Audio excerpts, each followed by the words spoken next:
Puwet pa lang ni Idol, mukhang ducks na talaga siya, no? Nandito po yung hagdan. Ganda rin ang pagkakayari ng hagdan eh, oh. Saktong-sakto yung... Grabe, dito ba lang sa slab nito sa taas? Magkano na kaya inabot niyan? At ang lakas ng apil ng puwet ni Idol, no? Talagang bilog na bilog. Tsaka yung mga buhok sa ano, tignan mo. Probinsyang-probinsya. Ibon, kuliglig, manok. Ayan ang mga maririnig nyo dito. Ayan, ang sweet jersey sa kanyang papa. Ano? Ayos yung ganito na nagkakasundo yung bawat partido na huwag ipagkait yung anak sa bawat isa. No? Ang hirap kasi mga kapanalig na pagdating ng panahon, makakasalubong mo yung mga anak mo tapos hindi ka kilala. Diba?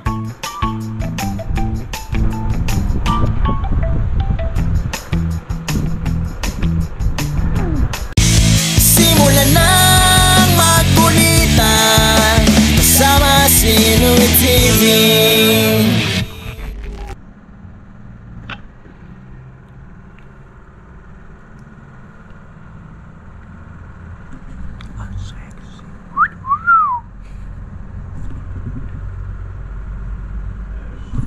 Ang sexy ni Idol, ang yummy. Ito na siguro yung pagkakataon. Parang ano, parang nagbibigay na ng motibo si Idol kasi pag akyat namin dito bigla na siyang nagubad tapos naka boxer na lang siya. So sa tingin ko ano, inaakit niya na ako para gumawa na ako ng moves para may mangyari sa amin dalawa. Kasi di pa ako ready kasi pagod pa ako eh. Partida ang haba pa ng bininahe niya mga kapanalig, no. Bali 9 hours. Tapos pagdating dito parang game na agad siya. Ang dami niyang energy kaya shoutout kay Ann. Pasensya ka na kung ano. Ganun talaga eh. Pag magkasama kami ni Idol, talagang siya yung unang nagpa-first move o nagbibigay ng motibo. Siguro mag-ano lang ako, rest ng konti. Tapos pagbibigyan ko na siya mamaya, medyo ano pa ako, pagod pa ako, stress pa ako eh. So liligo muna ako para pag tabi niya sa akin, rekta na. Diba? Wala nang ano, wala nang keme-keme. Oo, kaya ayan, Ann, sabi ko, may kasunod na agad si JJ. Ang hindi ko lang alam kung saan lalabas, kung ano. Ayan, busy pa si Idol, marami pang inaasikaso.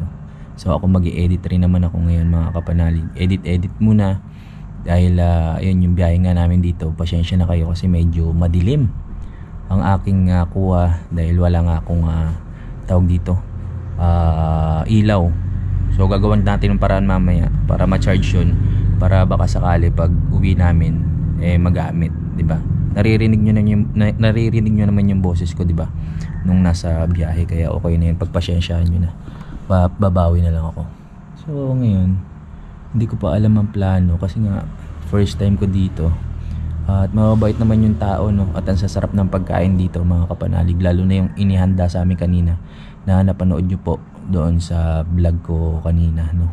Yung tinurbo na baboy, ang sarap. Kaso pag nasobrang ka, tatas dugo mo kasi ang lutong nung balat, tapos yung sausawan Mang Tomas, sobrang yummy mga kapanalig. Pero hindi ko na ganong dinamihan yung kain kasi nga baka tayo ma-high blood.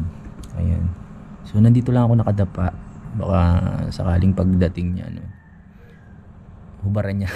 Hindi, joke lang. Ang sexy. Pati ba naman yung boxer niya, talagang ang hilig niya sa ano, tawag dito, sa camouflage. Oh. Yun. Ito nyo, puwet pa lang ni Idol, mukhang ducks na talaga siya, no? Oh. Alam ko yun, ducks talaga siya. Oh. Kasi sa ilang taon na magkakilala kami, talagang lihim lang to, tayo lang walang nakakaalam. Ayan, talagang mas maraming nangyari sa amin na Idol kaysa kilaan. Kaya baka magalit, hindi na ako papuntahin dun. So susunod na lang. Pero mamaya may sasabihin pala ako sa inyo mga kapanalig, no, na ayun, talagang itong bagay na to ay importante, no, na bagay sa akin. Basta mamaya po pag nandito si Idol, yung sinasabi ko sa inyo, meron kayong malalaman na about sa Bukana, kung ano yung nangyari. Okay? So mamaya na lang po, mag-edit muna ako at para matapos na ito, makapag-vlog pa ako na kung ano-ano, no? So So sa ngayon hinihintay ko lang siya kasi naintindihan niya ako, pagod pa ako eh. Medyo nagtatampo siya sa totoo lang, kaya siya nakatayo dyan tsaka nakatalikod. Ayun. Kasi kanina talagang parang hinahalik-halikan niya na ako dito sa leg. Pumiglas ako kasi hindi pa ako naliligo, medyo maasim pa ako. So baka maano siya, ma-turn off. Kaya ayun, hindi ko muna siya pinagbigyan, kaya medyo masama yung loob niya. Ganyan talaga yan. Ang oras pala natin ngayon mga kapanalig ay 10:09 na po sa dito sa Kasiguran. Hindi ko lang po alam kung anong oras na diyan sa Batangas kasi baka magkaiba po ng ng oras kasi sobrang layo po ng biyahe namin. Hindi ko alam kung kung magkapares po yung oras diyan kasi baka mag-advance po dito tapos medyo late po doon sa Batangas. Kaya naguguluhan ako. So kayo na pong bahala kung mag-isip sa mga pinagsasabi ko. Ayan po. Marapit na rin naman mag-lunch maya-maya. At sobrang tahimik po dito mga kapanalig sa Kasiguran. No, pero dikit-dikit na rin yung bahay. Hindi siya asin yung mga probinsya na hiwa-hiwalay. No, nakubo-kubo. Ang ganda nga po nitong bahay. Pero hindi pa siya tapos. Finishing pa. Pero pag ito talagang natapos, sobrang ganda kasi feeling ko may plano talaga ito eh. Merong nakasketch sa mga pader kung ano yung gagawing terrace, kung paano ikakabit. Kaya talagang planado to mga kapanalig. So mamaya ko na lang po kayo babalikan at babalitaan kung ano na po yung nangyari sa amin. Ito yung sinasabi kong mga sketch. So itong sketch na to, sa tingin ko ito yun, kung hindi ako nagkakamali. Ito na nagawa.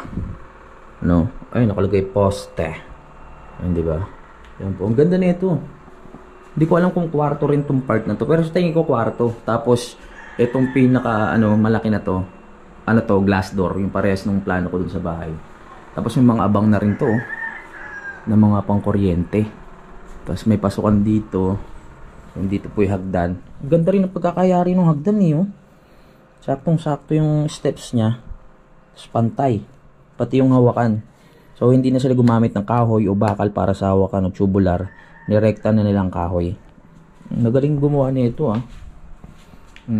Magaling sila. Yan, ito merong banyo. Tapos merong banyo sa baba. So magkatapat lang sila. Tapos dito, ganda, ang laki. Ilang kwarto ba to? 1, 2, 3, 4. At ang lalaki pa. Hindi ko lang alam ang sukat nito. Kung ano. At ang mga grills nila, ito, yung medyo makaluma na style. Yan, yung binubuksan na ganyan. Ang uso na kasi ngayon, hindi naman siya yung 'di ba yung mga glass window, pero sila ganyan din. Pero mas safe yan kasi may grills na 'di ba? Pero dapat meron silang fire exit kahit papaano. Para hindi naman sa kailangan laging handa. Yan, ang lawak. Hanggang doon sa baba malawak 'to. Dito, pag labas mo diyan, na yan, terrace, tapos dito konektahan din terrace. Ilang pamilya ang kasya dito mga kapanalig. Tapos, makikita mo pa lang sa yari ng bahay na mahal talaga ang inabot. Dahil, naka-slab po yung pinakabubong niya. Hindi ko lang alam kung meron pa siyang pinaka-rooftop para maakyat. No? Grabe, dito pa lang sa slab nito sa taas. Magkano na kaya inabot niyan? Nasa milyon na rin to malamang. Gaganda rin ang pagkakaano ng pagkakapalitada mga kapanalig. Solid. Pero sa tingin ko, skim coat pa yan. Dito naman tayo sa bandang baba, lumibot. Yan, ito may mga rebukada lang na nakaabang. Yan. Kasi ito, finish na. Kasi mga style nila, maganda rin to. Para kita may liwanag sa labas. Ganda ng pagkakayari. Tsaka maano yung pagkakaano ng mga hollow blocks niya. Tawag dito, maganda yung pagkakalagay. Yung pagkakaasintada mga kapanalig. Tsaka yung mga biga talagang solid yan. At, ang ganda nito. Yung pinaka-poste nila dito, bilog. Tapos dito naman sa baba, yung CR na sinasabi ko sa inyo kanina. Tapos ito, bandang likuran na nila. Ang galing. Ganda. Lawak. Dito sa ilalim, pwede maglagay ng mga stock room, ganyan. Kanya lagayan ng mga sapatos at kung ano-ano. Ayan. Ganda. Hindi ko alam kung para saan to. Siguro merong CR doon sa taas, sa bandang kwarto. Kanina hindi ko lang napansin. Matatakpan naman siguro yan ng ng kisame. Oh, yung pinto nakaabang na rin yan. Diba? Ganda. Yan. Okay tayo. Pinakita ko lang sa inyo, no? Oh, yan. At ang kakapal ng bakal Tignan nyo naman, Ang kakapal, Kaya solid na solid talaga yung flooring yan. Yan tinatawag na solid talaga. Diba? Sa bakal pa lang yan, magkano naabutin, diba?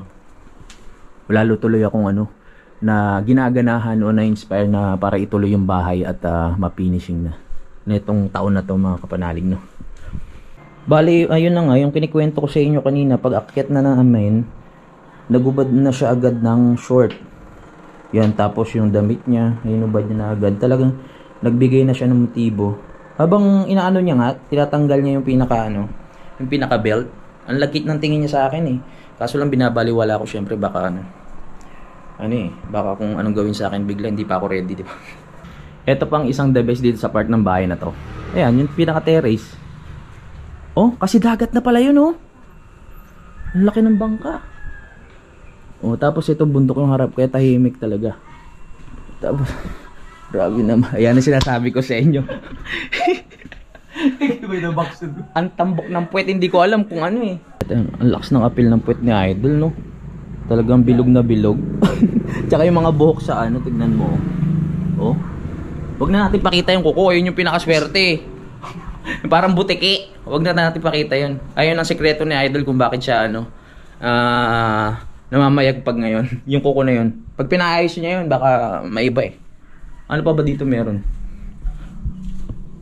Gaganda ng bahay dito. Hindi ko lang kung Sierra Madre pa rin ba yan, Dol? Yung bundok na palibot na yan? Thank you, Hindi ako narinig. Dol, Sierra Madre pa rin yung bundok na yan? Oo. Yung nakapalibot. Galing. Sierra Madre. Probinsya. Ibon, kuliglig, manok.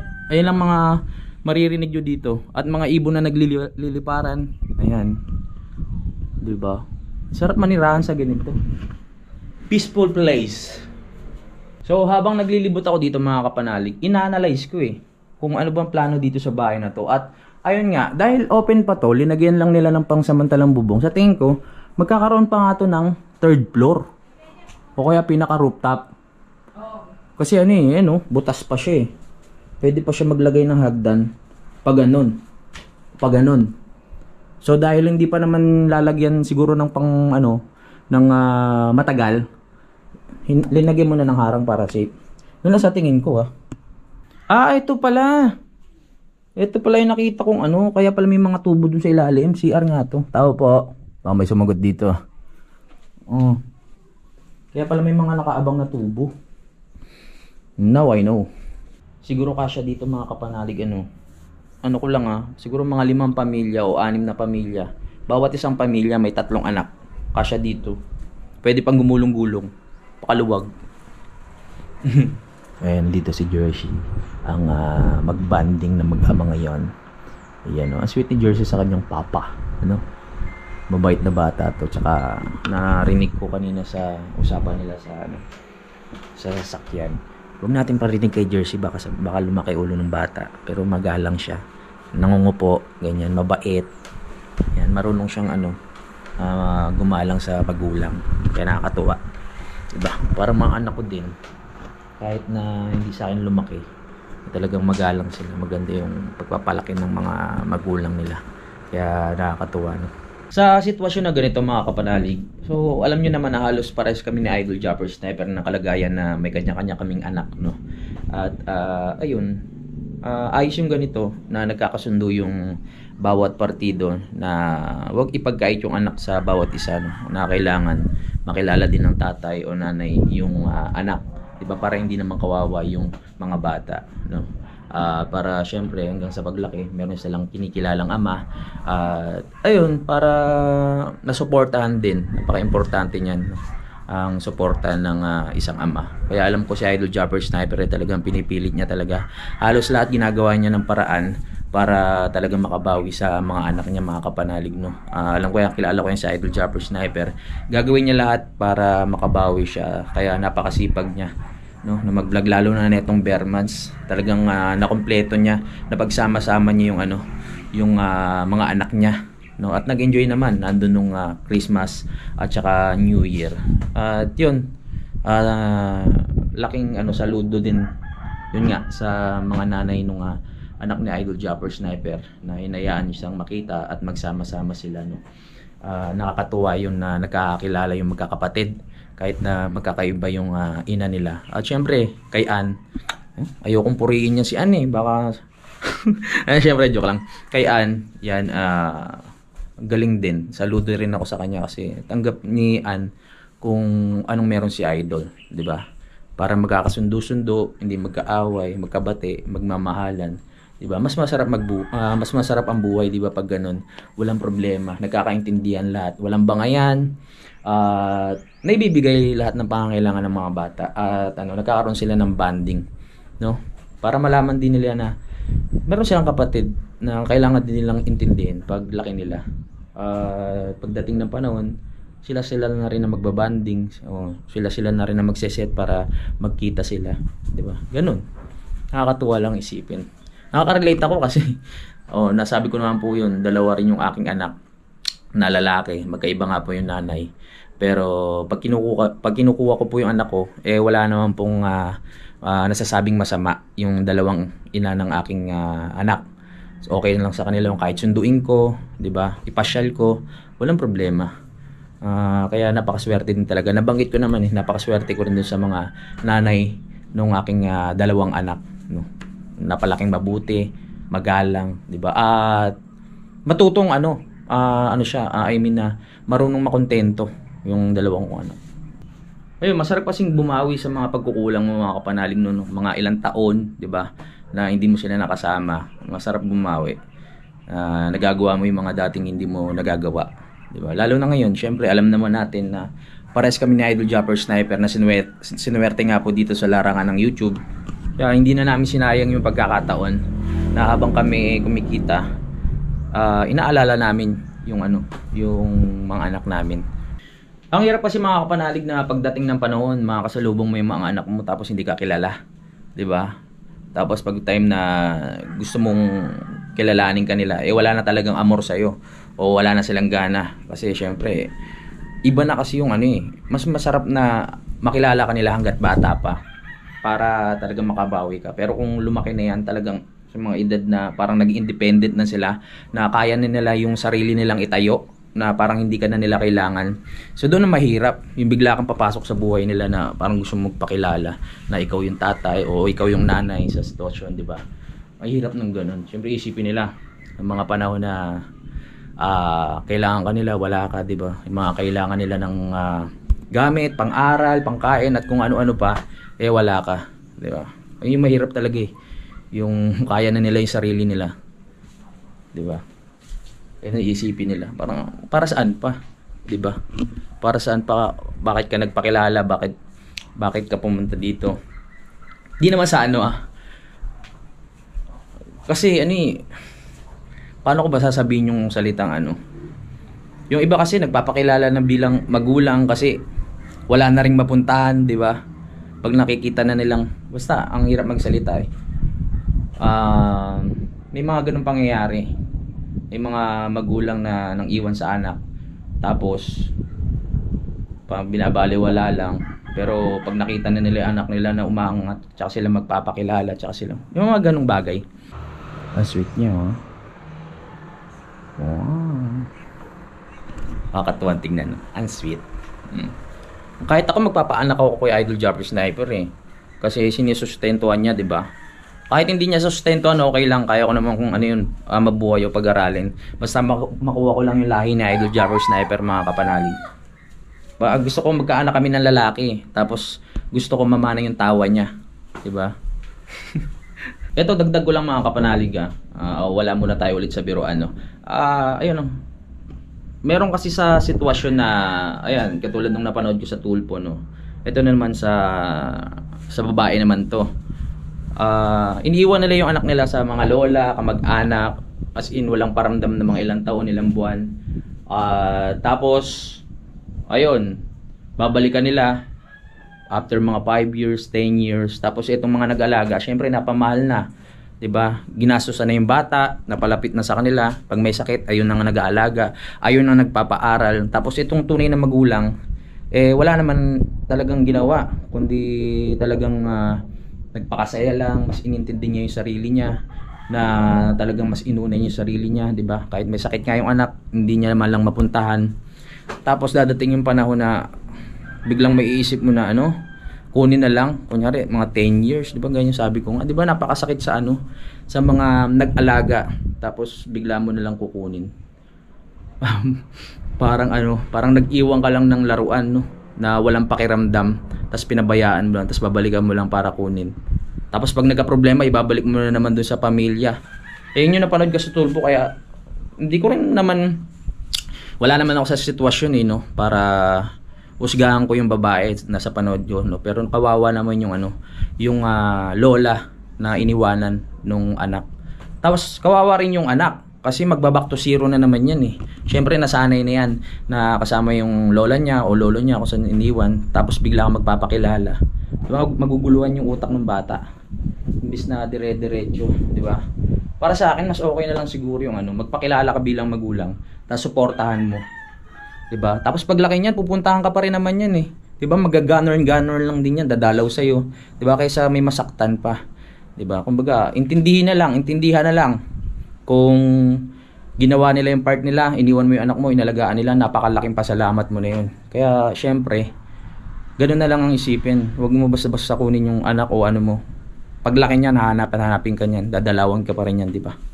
Ako naman sa side ko, mga kapanalig, aminado po ako na sa dalawa kong anak, hindi sapat yung yung ginagawa ko na nag-aano lang ako, ang tawag dito, nagsusustento, mga kapanalig, no, na nagbibigay ng pera every month para sa pag-aaral nila, para sa panggastos. Alam ko po na hindi sapat yun, yung pera na yun, kasi ang mas importante pa po, syempre yung bonding nyo, no, yung nakakasama kanila, yung nakakalaro ka nila, nakakausap ka nila, nasasabihan ka nila ng problema ng harap-harapan, 'di ba? Kumbaga nawawala yung ilang nyo sa isa't isa. Iba kasi yung meron kayong yung tawag dito, yung pag-uusap na talagang personal para mapil nila yung yung pagmamahal mo, 'di ba? Yakapin mo sila, 'di ba? Magsabi ka ng mga pangaral. Ngayon nararanasan ko na yan kasi malalaki na sila no? Na pagsabihan ko na. Syempre yung mga experience nila na yung mga experience nila ngayon, na-experience ko na yan dati. Kaya pag nagtatanong sila sa akin, alam ko na kung ano yung sasagot. Kaya sabi ko, tatay na talaga ako. Sabi kong ganun. Kaya napakasarap sa pakiramdam na napipil ko na. Ako, sa ngayon, ayun pala yung nagagawa ko. Mapuntahan ko man sila, minsan lang din, mga kapanalig. Pero patuloy akong nagbibigay ng suporta. Pero hindi ko hayaan na palaging ganito. Kasi nga, syempre, nagpo-focus muna ako at nag-iipon. So pag talagang may ipon na, so pwede ko na siya lang ipasyal kahit saan gusto nila, di ba? Pag naayos ko na rin yung bahay, pwede na sila doon. Di ba? Kung gusto nila mag-stay, pwede sila mag-stay, di ba? Kung gusto nilang maglaro doon, pwede sila maglaro. Yan. Ganun lang plano ko, mga kapanalig. Basta hindi ako nagpapabaya sa kanila. Ginagawa ko rin lahat. Parang sa Idol Jobber Sniper, ginagawa ko kung ano yung mga dapat gawin. Di ba? Nagsisipag, kahit anong mga diskarte, gagawin. Tuloy-tuloy lang. Ang dami kong nakwento ngayon, kasi talagang relate match ako sa amin dalawa ni Idol Jobber Sniper. Ramdam ko siya. At ramdam niya rin ako, mga kapanalig. Kaya pares kami ng nararamdaman. At isa pa sa ikinatutuwa ko, mga kapanalig, yun nga, yung magulang nung dalawa, yung nanay nung dalawa kong anak, kasi pati sila nagsasabi sa akin, kasi syempre babae sila, ang anak namin ay lalaki. So may mga nagagawa yung mga anak namin na hindi nila alam kung anong gagawin, di ba? Kunyari may nagawang ganito, uy, si ganito, ganyan. Kunyari si Zero, o kaya si King, magchat-chat sa akin na nila. Si Zero, ganito yung gawa, nakita kong ganyan, tapos may ka-text, ganun, na nagkakaroon na ng crush, di ba?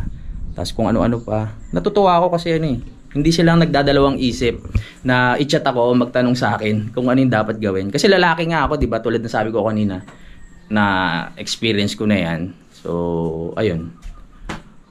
alam na nila yung gagawin nila bilang ina, 'di ba?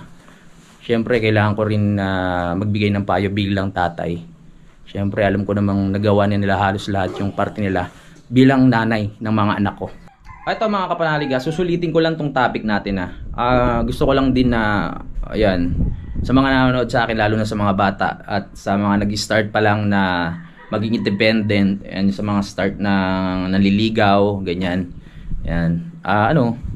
Pagdating ng panahon, tignan nyo muna yung estado ng buhay mo o ng trabaho mo bago ka mag-anak na mag-anak. Sana nagigets nyo ako, no? Ano naman to, maganda naman po itong message ko para sa lahat, para hindi naman mahirapan yung mga bata. At syempre ikaw din, 'di ba? Na mismong tatay o mismong magulang na hindi ka mahirapan kung saan ka kukuha ng mga pangkain mo sa anak mo, panggastos, 'di ba? Kasi talagang kawawa yung mga bata eh. Dati uso 'yan, 'di ba? 16, siyam sa mga province, 'di ba? Pero sa panahon ngayon kasi ang hirap ng buhay, ang mahal ng bilihin. Kaya dapat isipin natin na mag-control, 'di ba? Mag-anak tayo hanggang 2 lang, ganyan. Pero itong inaano ko depende to sa na ang kakayahan niyo Kung kaya niyo mag-anak ng 10, kung kaya niyo suportahan, walang problema, 'di ba? Pero ito sinasabi ko sa mga taong kung sapat lang naman po yung kinikita niyo, wag na po kayo mag-anak na mag-anak. Kawawa po yung bata, hindi niyo matututukan lahat, 'di ba? Yun lang po. Ayun, dahil na-share ko sa inyo yung wag mag-anak na mag-anak, mga kapanalig. Na experience ko rin kasi nung nagkakilala kami ni Idol Japper Sniper, nasa Facebook pa lang kami noon, so wala pa kaming masyadong kita, sakto lang din yung sahod niya. May nangyari na sa amin, gusto niya na nga ako buntisin pero nagpipilis po ako para wala pong mabuong baby, kasi feeling ko hindi niya po kayang suportahan lahat yung pag nag-anak kami ng 5. So ngayon dahil pong mayaman na siya, pwede na ho.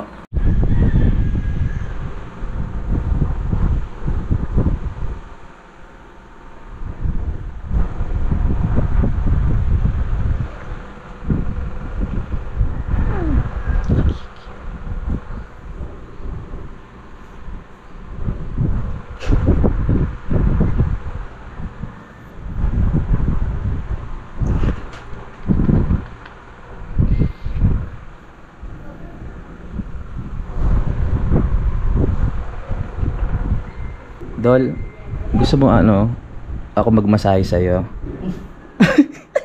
Dol, ha? Huwag ka na mahiya, ikaw naman. Tagal-tagal na nating magkasama. Ay, ang laki ng legs mo.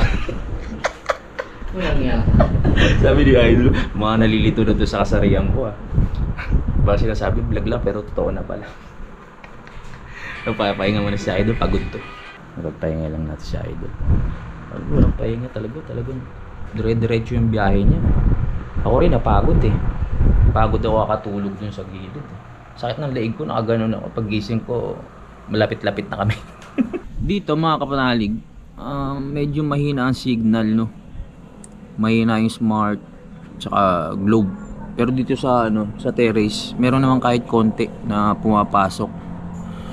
Yan, kaya binubuksan ko pa rin yung data ko, na nagbabaka sakali na kahit paano may pumasok ng mga message, diba, ng mga importante pang internet. Pero pag sa pag nagte-text ka naman mga kapanalig, pumapasok naman. Yan kasi hindi na uso text ngayon puro chat na lang mga kaya kapanibago. Sabi nga ni Budang, nag-chat ako sa kanya, hindi ako nag-text ako sa kanya. Nagulat siya, sabi niya, saan ka na po? Sabi ko, nandito na nga sa kasiguran. Tapos sabi niya, ang tagal na natin hindi nagkaka-text, hindi na uso yan. Sabi niya, ilang years na, puro chat kasi kami. Totoo naman. Ayan, nag-update lang ako para hindi siya mag-alala. Baka mamaya kung ano isipin niya, hindi ako nagsasabi. Maganda ganun yung alam niya yung mga ginagawa ko. Yan, napaka-fresh naman talaga. Ang ganda ng panahon niyon. Uy, may ibon ano ba yung tagak? Hindi naman lawin yun. Alam nyo, naging masaya ako sa takbo ng natin, usapan natin ngayon. Feeling ko ang dami kong na-share na magaganda. Tapos naramdaman ko rin sa sarili ko na nag-matured na ako magsalita, pag-iisip. Wow, di ba? Nakakatawa. Sarap kasi yung nakakapag-share ka ng mga magagandang bagay o salita, di ba? Lalo na sa mga manonood. Para malaman din nila kung ano yung mga dapat gawin. Ayos naman, di ba? May matututunan, may mga kalokohan. Siyempre, pag nandiyan si Idol, di natin hindi natin pwedeng hindi kulitin. Kaya, ayan. Pero sa ngayon, pahingayin muna natin dahil pagod pa nga. No? Ang laki pa ng lupa dito sa gilid, mga kapanalig. Kaso hindi ko alam kung kanino to. Puro dahon at halaman. Ayan. Bibili sana ako kahit mga 1 hektarya eh. Oh. Pera na lang talaga kulang, bibili na ako eh. Oh. Sa ngayon wala pa eh, kaya muna. Pakontento muna tayo sa kung anong meron tayo. Time check lang mga kapanalig, 2:40 na po ng hapon. So kakatapos lang namin kumain ni Idol Japper Sniper. So bigla siya umakyat kasi meron tumawag sa kanya. Meron kasi siyang plano na importanteng bagay. So makikita nyo na lang po yan sa mga susunod na buwan o araw, no? Pinag-uusapan namin kanina. So hindi ako pwede na magsabi, dapat siya kasi siya yung may plano nun.